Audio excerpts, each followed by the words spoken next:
I'm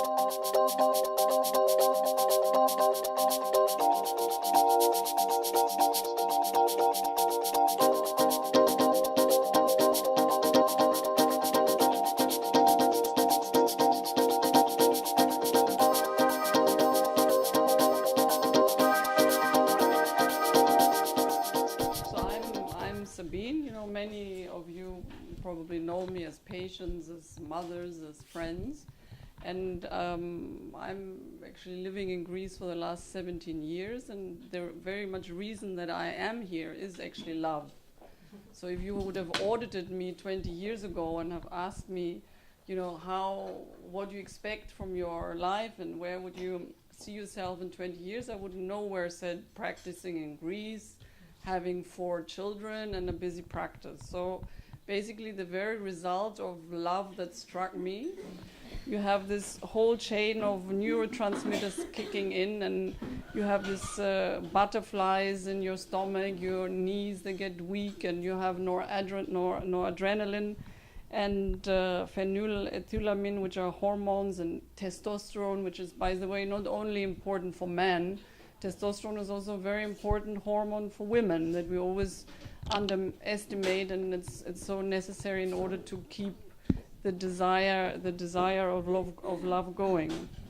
So this very swift first phase of love is something which was very passionate, has no euphoria, and has no attachment reacted to it, and it's the pure call for procreation. The species of humankind looks for the most optimal gene pool that makes sure that you actually pick the right person in order to make sure that your offspring is healthy and can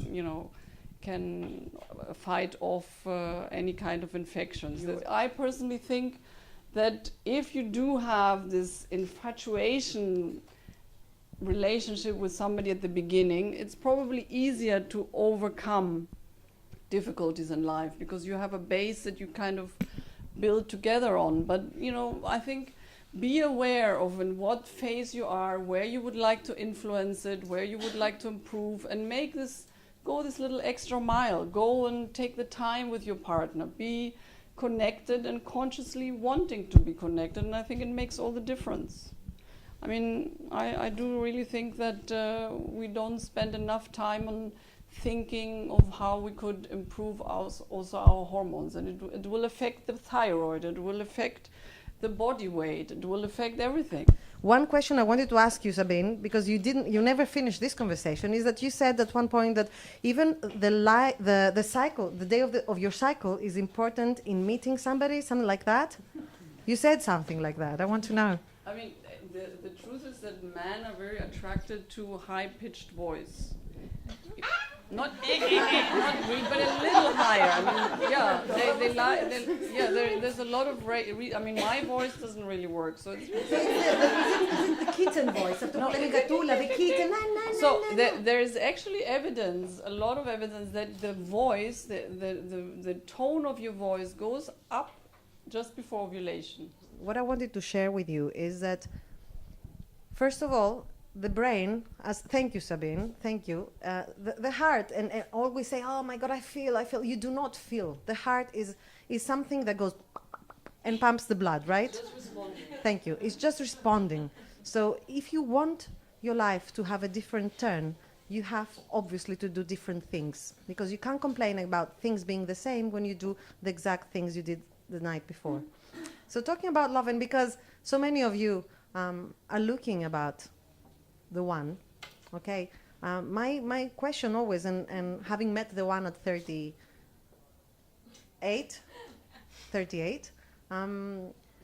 has always been, how do I know it's the one?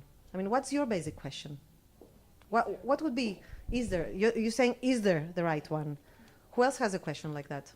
Who has wondered, is there a right one? I have for a long time before I met my husband. And I still wonder sometimes, don't tell him that video off. I still wonder, is he the right one? Now, I think that it's very difficult to answer a question like that. I think the biggest question and the most important question is what you want. What are you looking for?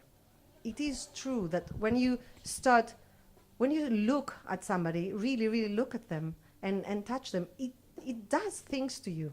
And it's not just the butterflies and this, but these are the effect of something that you do. So you can affect the way you feel, you can affect who you're going to meet, how you're going to meet them, and who is going to stay with you. Because the other big question, there were a few hands, more than I expected, about people that said, I have somebody, I want to change them. We all live in the part after the but, you know? The things we don't have. And we actually define what we want by the things we do not want, which is a terrible mess. I have this all the time. I ask people, what do you want? What do you want from your love life? What do you want? And the answer often is, I don't know, but what I have now, seriously, no more. And you ask the same about a job. What kind of job you want? I don't know, but this job, it makes me really miserable. You have to know. You have to concentrate on knowing what you want. You have to concentrate because this is what you're telling your brain, you know? And if changing a partner and falling in love again and again makes you happy, that's what you're supposed to do. When I say live happily ever after, this is what I think is great for me because right now I don't feel like going, changing partner.